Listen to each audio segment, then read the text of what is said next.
नमस्कार, सुप्रभात, जय श्री कृष्णा। आज के वीडियो में हम लेकर आए हैं राजस्थान की राज व्यवस्था। इसके अंतर्गत हम अध्ययन करेंगे मुख्यमंत्री व मंत्रिपरिषद।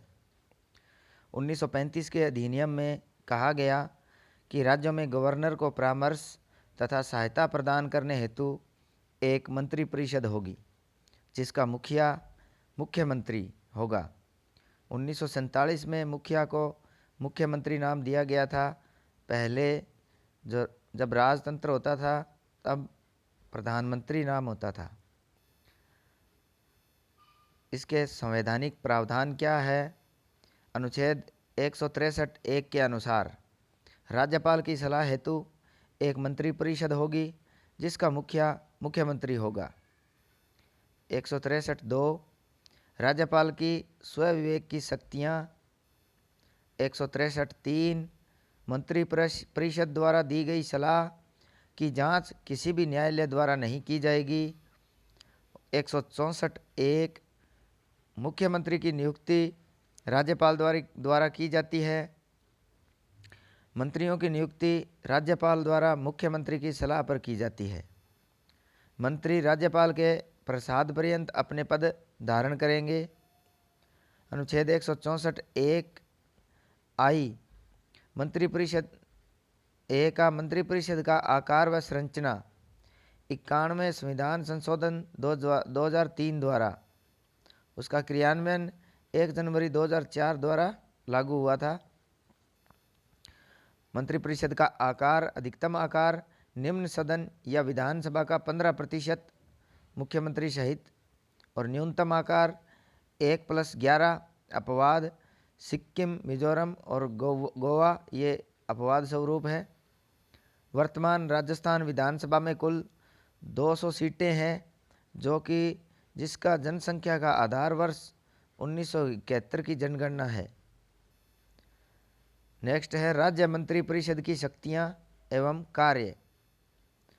राज्य मंत्रिपरिषद क्या क्या कार्य करती है, उसकी क्या क्या शक्तियां हैं? पहला है नीति निर्माण। शासन के विभिन्न विभागों के संबंध में नीति निर्माण मंत्रिपरिषद का सबसे महत्वपूर्ण कार्य है। संबंधित विभाग का मंत्री लोक सेवकों की सूचना के आधार पर तथा उनकी सहायता से नीतियां बनाता है। दूसरा कार्य है विधानमंडल में शासन का पक्ष रखना। मंत्रिपरिषद के सदस्य विधानमंडल की गतिविधियों में भाग लेते हुए सदन में अपने विभाग से संबंधित प्रश्नों का उत्तर देते हैं तथा वाद विवाद में भाग लेते हैं। नेक्स्ट, कानून निर्माण में भागीदारी। वित्त विधेयक राज्यपाल की पूर्व अनुमति से वित्त मंत्री द्वारा विधानमंडल में रखा जाता है। समस्त सरकारी विधेयक मंत्रिपरिषद द्वारा विधानमंडल में रखे जाते हैं।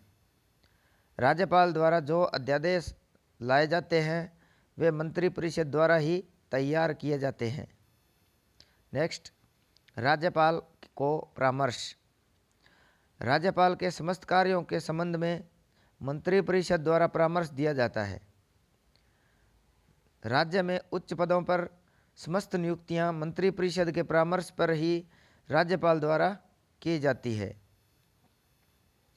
नेक्स्ट कार्य है बजट तैयार करना। मंत्रिपरिषद में वित्त मंत्री द्वारा वर्ष के आरंभ में राज्य का वार्षिक बजट प्रस्तुत किया जाता है। बजट का निर्धारण मंत्रिपरिषद में अनुमोदित नीति के आधार पर ही किया जाता है।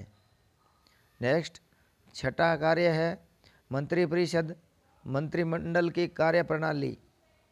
मंत्रिमंडल द्वारा ही मंत्रिपरिषद के समस्त निर्णय लिए जाते हैं।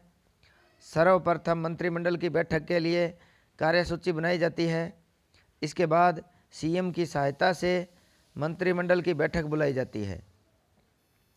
मंत्रिमंडल में विचारार्थ विषयों की सूची मंत्रियों को भिजवा दी जाती है। तत्पश्चात उस निर्णय का क्रियान्वयन किया जाता है। नेक्स्ट कार्य है सामूहिक उत्तरदायित्व। मंत्रिपरिषद में किसी एक मंत्री के निर्णय का कार्य के लिए संपूर्ण मंत्रिपरिषद उत्तरदायी होती है। किसी एक मंत्री की त्रुटि के लिए विधानसभा द्वारा संपूर्ण मंत्रिपरिषद का त्यागपत्र मांगा जा सकता है। इसके बाद है मंत्रिमंडल की क्या भूमिका है। मंत्रिपरिषद का एक छोटा सा मुख्य भाग कैबिनेट या मंत्रिमंडल कहलाता है, जिसमें केवल कैबिनेट मंत्री शामिल होते हैं। राज्य सरकार में यही वास्तविक कार्यकारिणी का केंद्र होता है।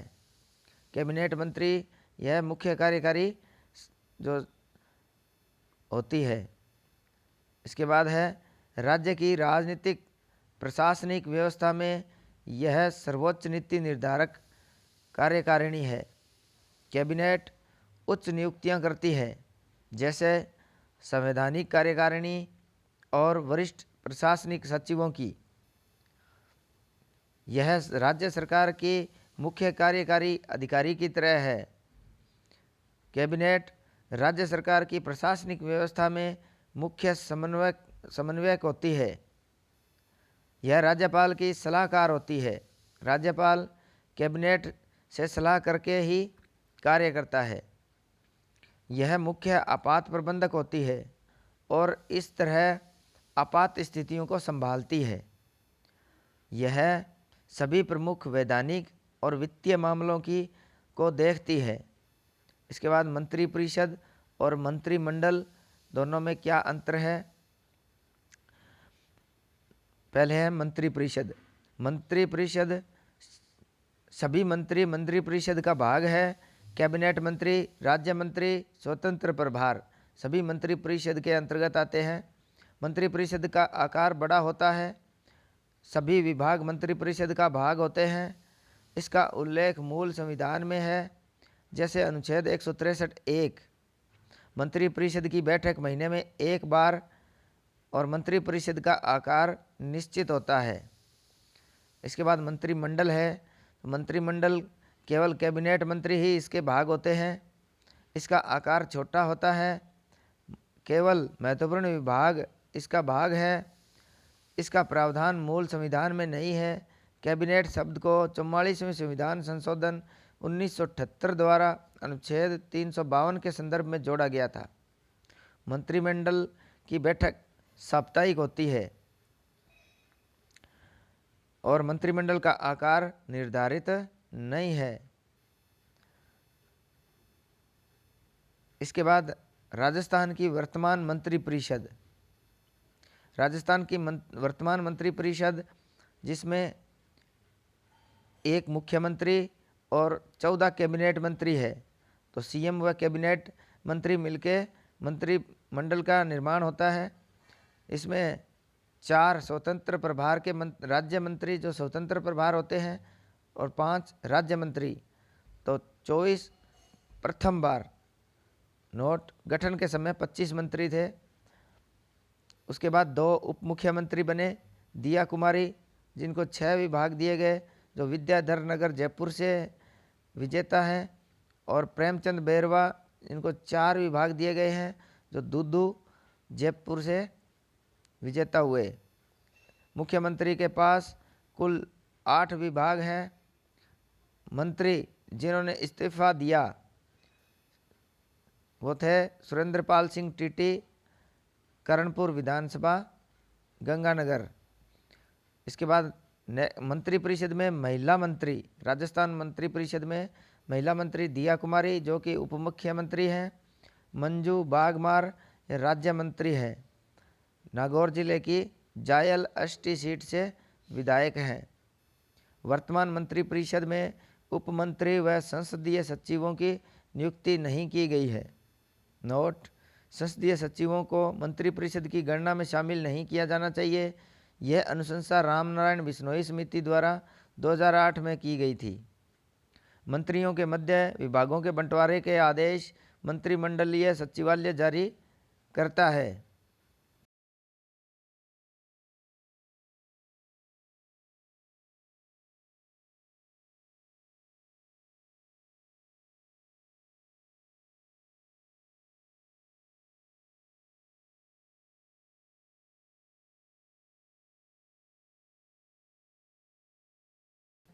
संसदीय सचिवों की नियुक्ति प्रथम बार मोहनलाल सुखाड़िया द्वारा चौथी विधानसभा में की गई थी, जो कि 1967 में की गई थी।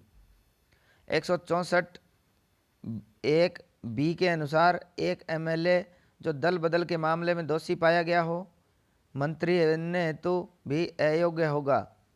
अयोग्यता का निर्धारण विधानसभा अध्यक्ष द्वारा अनुच्छेद 192(2) द्वारा की गई।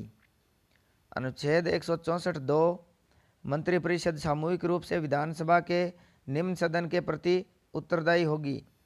मंत्री व्यक्तिगत रूप से राज्यपाल के प्रति उत्तरदायी है। अनुच्छेद 164(3) मंत्रियों की शपथ राज्यपाल द्वारा शपथ का प्रारूप तीसरी अनुसूची में है। मंत्री पद व गोपनीयता की शपथ लेते हैं। 164(4) में एक व्यक्ति जो न तो एमएलए है न एमएलसी मुख्यमंत्री या मंत्री बनाया जा सकता है, बशर्ते वह 6 माह में एमएलए या मेंबर ऑफ लेजिस्लेटिव कैबिनेट में चुना जाना चाहिए और न्यूनतम आयु 25 वर्ष हो। अनुच्छेद 164(5) मंत्रियों के वेतन और भत्ते राज्य विधानमंडल द्वारा निर्धारण किया जाता है, जो कि दूसरी अनुसूची में विनिर्दिष्ट है। मुख्यमंत्री का वेतन 75,000 रुपये, उप मुख्यमंत्री का वेतन 65,000 रुपये मासिक, कैबिनेट मंत्री 65,000, राज्य मंत्री 62,000, उप मंत्री 60,000 रुपये उनका वेतन मासिक वेतन है, जो कि कर मुक्त होता है। तो आज की वीडियो में मुख्यमंत्री और मंत्रिपरिषद से संबंधित इतना ही। वीडियो अच्छा लगा तो वीडियो को शेयर करें। अभी तक चैनल आपने सब्सक्राइब नहीं किया है तो चैनल को सब्सक्राइब करें। धन्यवाद।